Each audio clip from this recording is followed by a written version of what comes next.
पीछे हटने को कहा और खुद रक्त बीज का सामना करने के लिए खड़ी हो गई। रक्त बीज ने जब कैलाश जाकर देवी पार्वती को देखा तो वो उन पर मुग्ध हो गया। देवी पार्वती ने उसे लौट जाने का आदेश दिया। रक्त बीज हंस पड़ा और देवी पार्वती की तरफ बढ़ने लगा। देवी ने सामने रखा शिवजी का त्रिशूल उठाया और रक्त बीज पर प्रहार कर दिया।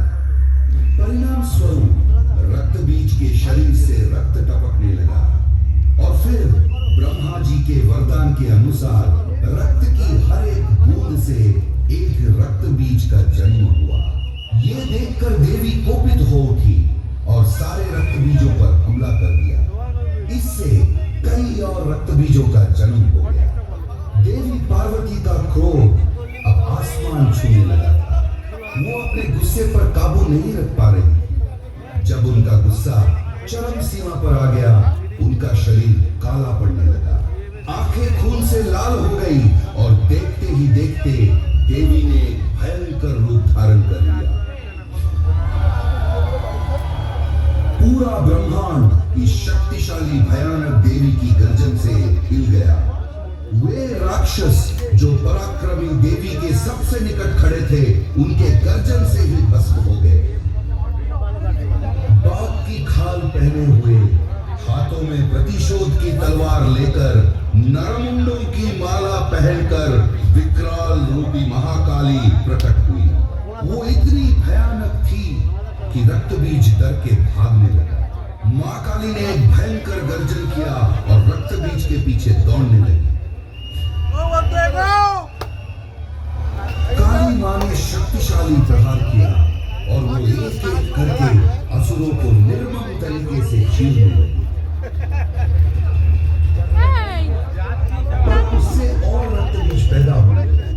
प्रलय से क्रोधित मां काली, उनके क्रोध से सारा संसार जलने लगा।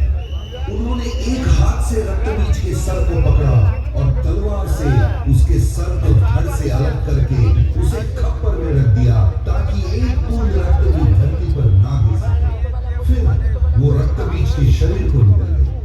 काली मां की एक ही सांस में बाकी असुर भी उनके मुंह में समा गए और मां काली की चीरती हुई हंसी की आवाज से आसमान कांप उठा। इस तरह असुरों के नायक रक्त बीज का भयानक वध हुआ। उनके तांडव से त्रिलोक में हाहाकार मच गया, सब कुछ तबाह होने लगा। देवी देवता चिंतित होकर महादेव के शरण में गए। महादेव भी कालिका को रोकने का साहस किया। ऐसा लग रहा था जैसे कुछ भी नहीं बचेगा और फिर से जीवन का खत्म हो जाएगा। महादेव के पास अब देवी को रोकने का एक ही रास्ता था। वो काली मां के सामने एक शब्द की तरह देवी तांडव करते हुए आगे बढ़ रही थी कि अचानक उनका पैर महादेव के शरीर से टकराया और वो शिव जी के ऊपर खड़ी हो गई। जब उन्होंने नीचे देखा तब उन्हें एहसास हुआ कि जिन्हें वो अपने पैरों के नीचे कुचल रही थी, वो उनके पति साक्षात भगवान शिव जी। तब जाकर मां का शांत हुई। इस प्रकार खत्म हुआ रक्त बीज का आतंक और मां काली का